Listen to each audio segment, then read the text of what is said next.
اللي انتوا بتحبوه اللي هو الميكروسكوب اكزامينشن. حد فايته حاجه في اللي فوق ده؟ اللي مش فاهم حاجه او فايته حاجه يسال. تمام يعني؟ نيجي للجزء الاخير ده. الباسلز شكلها ايه تحت الميكروسكوب؟ شكلها ايه تحت الميكروسكوب؟ افتحوا الصور.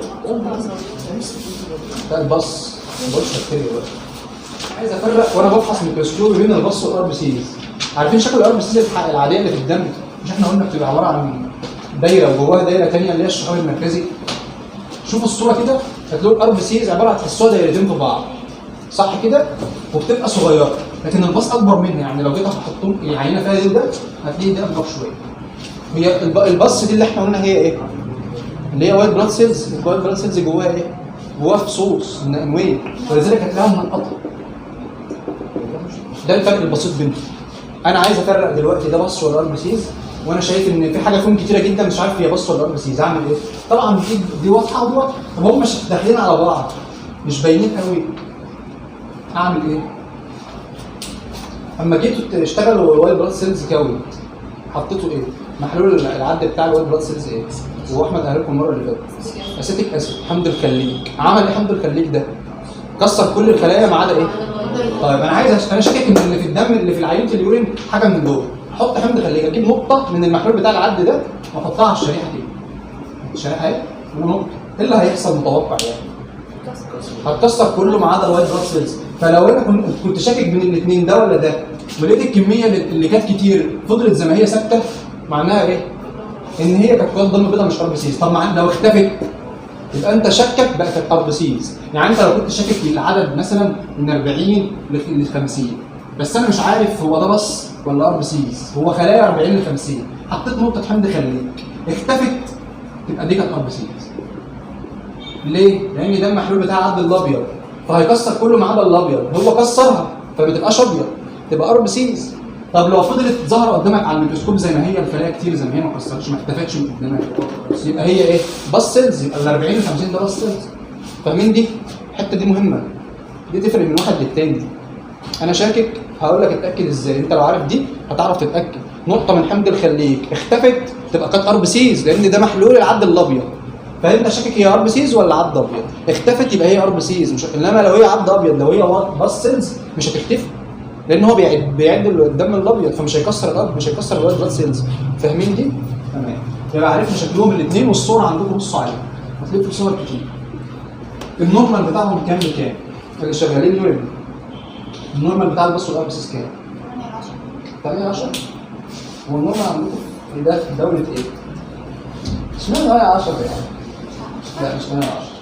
هو ممكن الاثنين نورمالهم واحد، يعني اقول لك مثلا الباص من 1 ل 3، من 0 ل 1 بعد لحد 3 كده، نفس الكلام من 0 ل 1 ل 3 بتاع الار بي سي.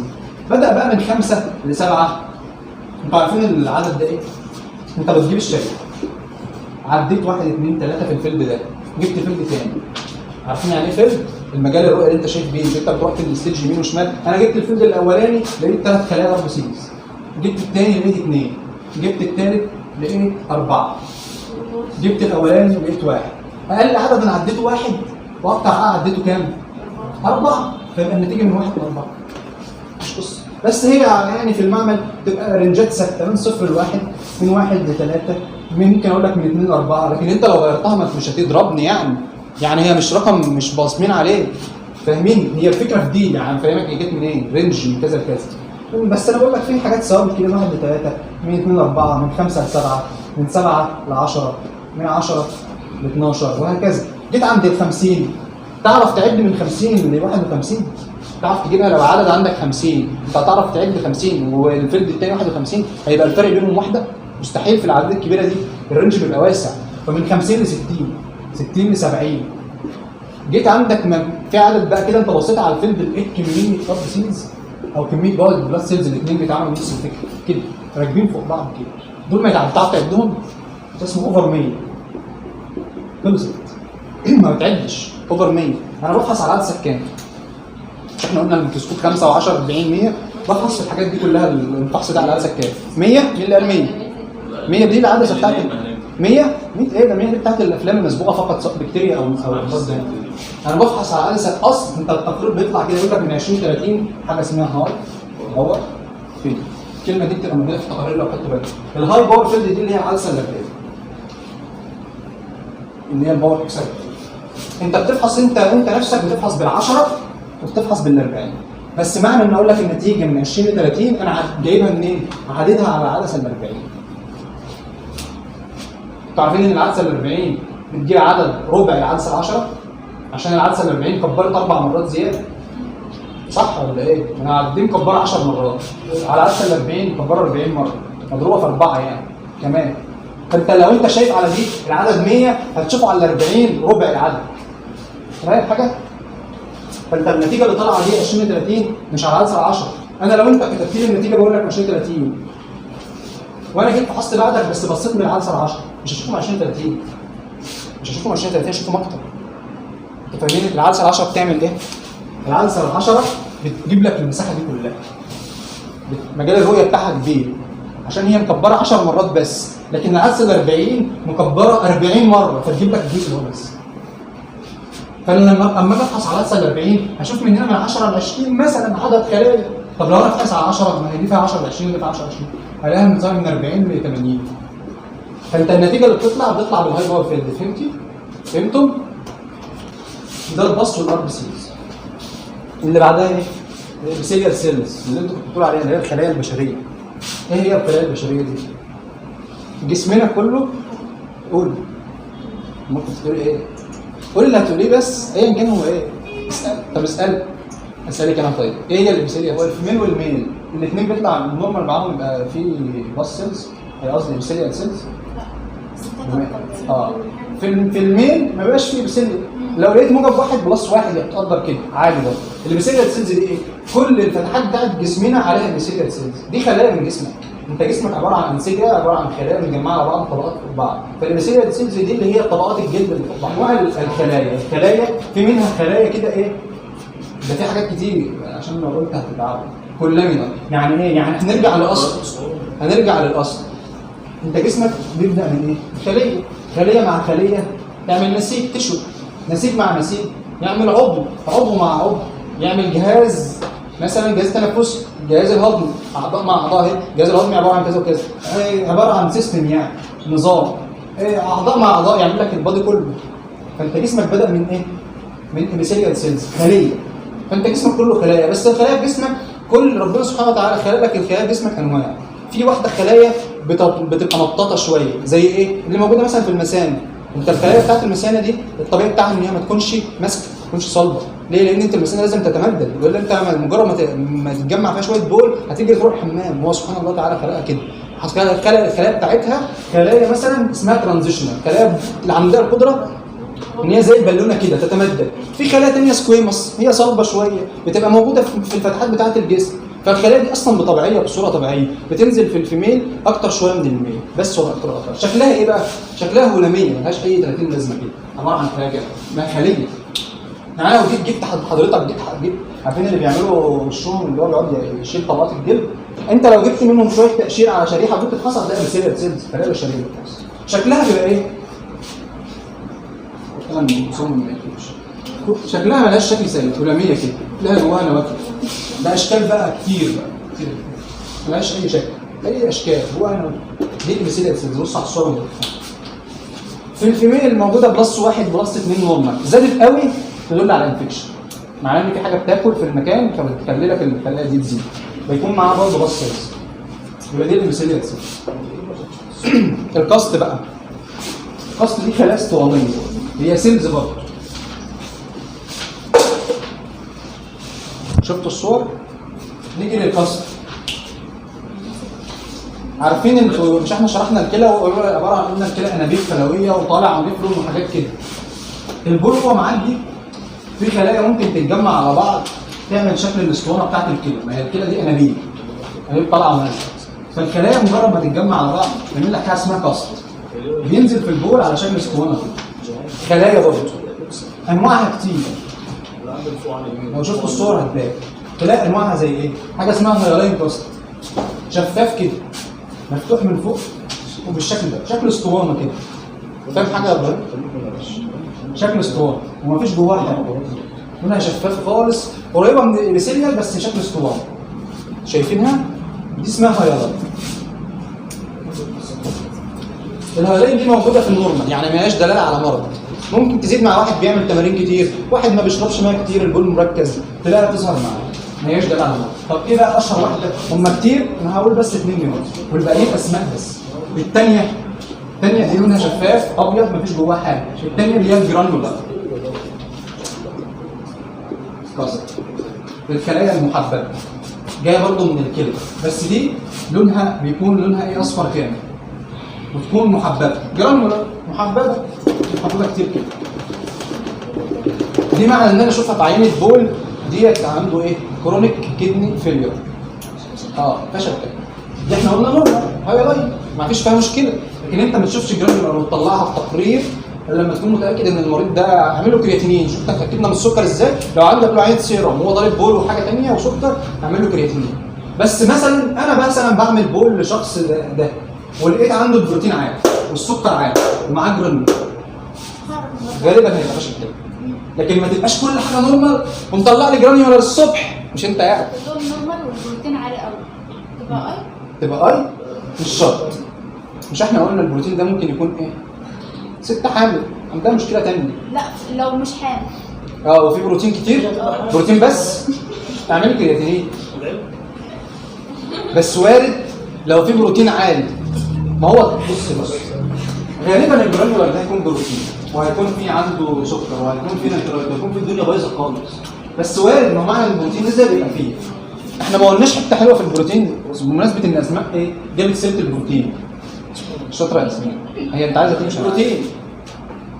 اول ما ينزل بول البيومين في البول، البيومين ده بروتين صح؟ الالبيومين ده مش احنا قلنا الكلى دي مصفى ولها القطر بتاعها اتساع المصفى دي فتحات معينه. الموليكولار ويت الوزن الجزيئي بتاع الالبيومين اصغر نوع من انواع البروتينات تقريبا 60,000 او 60 كيلو دالتون صح باين؟ 60 كيلو دالتون وزن حجمه يعني ما بيعديش من الفتحه. معنى ان هو الالبيومين اصغر بروتين في الجسم، معنى ان هو تيجي اعمل بول واعمل البيومين في البول والاقيه طالع بنسبه عاليه، معناه ان ده ايه؟ ده الايرلي ستيج في الرينال فيلير. ايرلي ستيج يعني ايه؟ دي اول مرحله في البدايه خالص ان الكلى بدا فيها مشكله. ليه؟ لان الالبيومين اصغر بروتين في الجسم.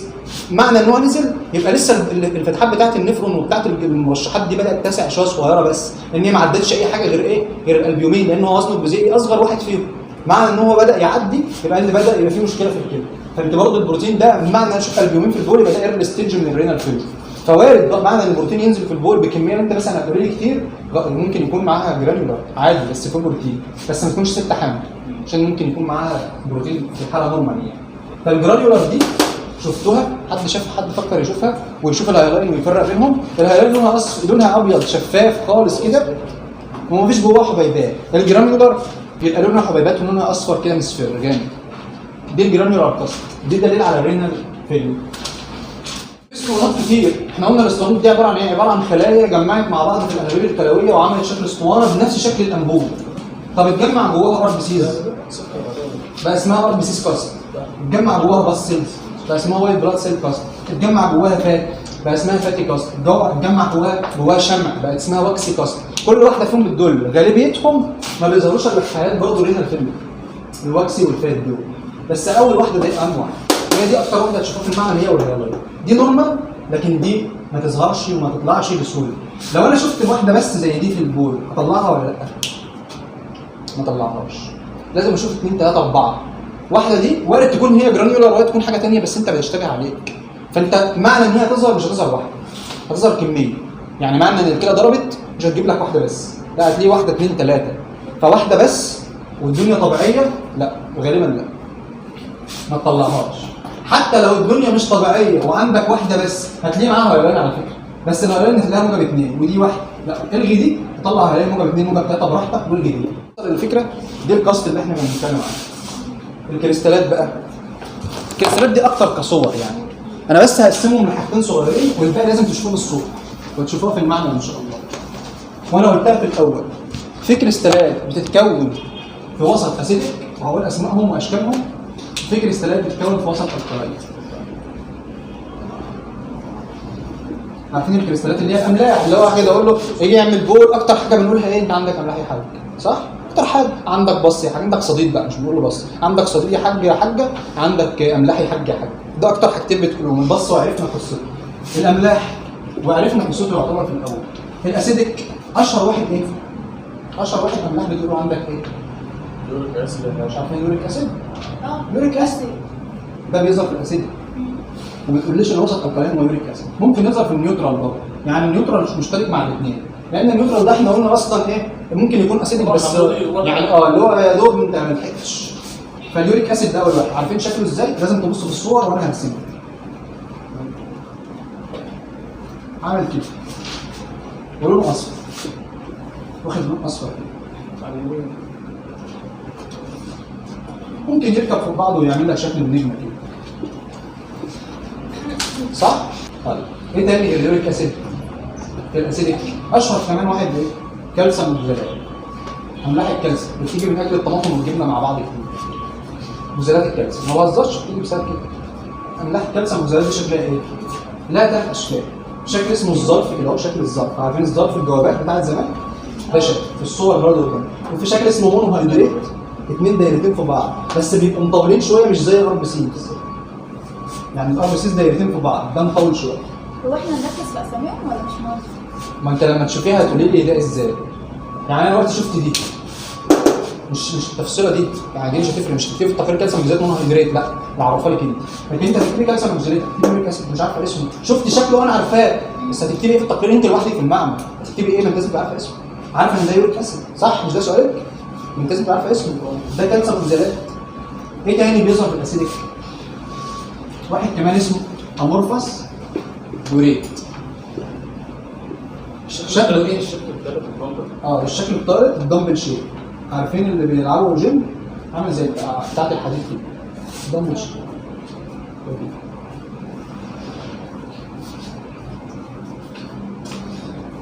نفس اللي مش عايزه تيجي الدمبل شيب. الثلاثه دول لو شفتوهم اقول كالسيوم مزيلات، ما بقولش دمبل شيب بقى، ولا بقول مونو هيدريت، ولا بقول زارس، انا بقول كالسيوم مزيلات موجب واحد موجب اثنين موجب ثلاثه على حسب الكميه اللي انت شايفها في الرواسب. طيب الامورفاس فوسفات شكل ايه؟ عارفين طفي السجاير اللي بيشربوا سجاير؟ بيشربوا سجاير؟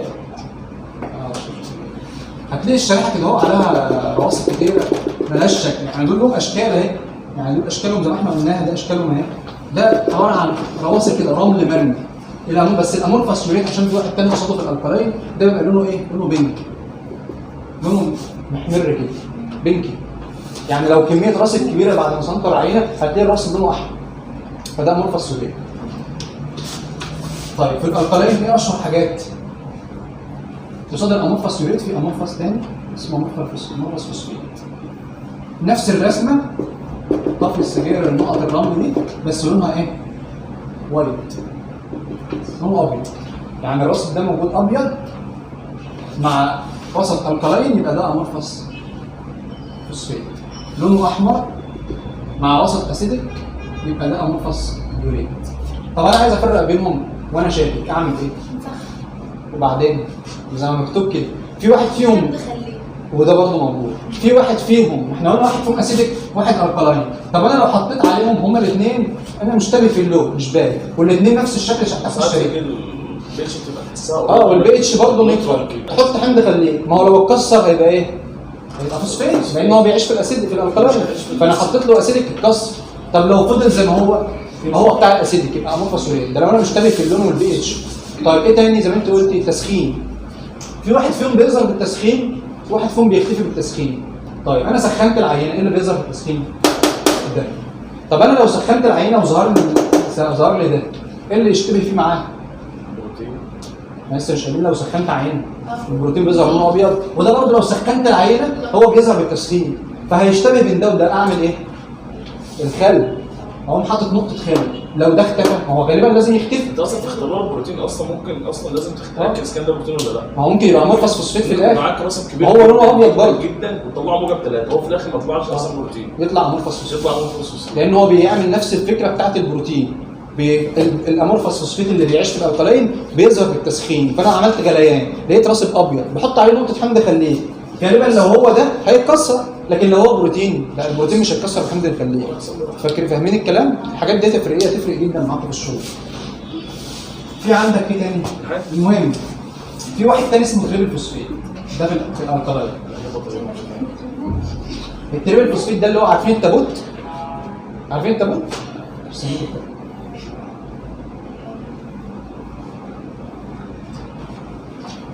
عندكم في الصوره. اشوف الشكل ده يبقى اسمه تريبل فوسفيت، الوسط يكون ايه؟ الكالاين. دول اشهر الكريستالات. طب الاذرز دي ممكن يكون فيها ايه بقى؟ حد يقول. انا كده خلصنا اليورين اهو. الاذرز ممكن يكون حاجات غير دول.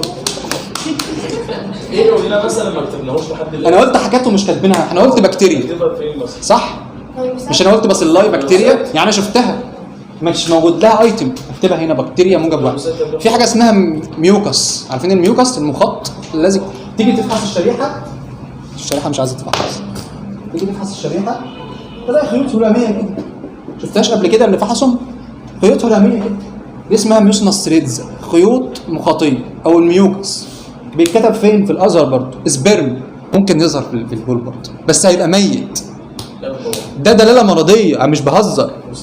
ممكن شخص كبير في السن وانت سيادتك شفت له سبرم فتقول له مش هكتبه، سبرم ايه اللي جاي في البول؟ حيوان منوي.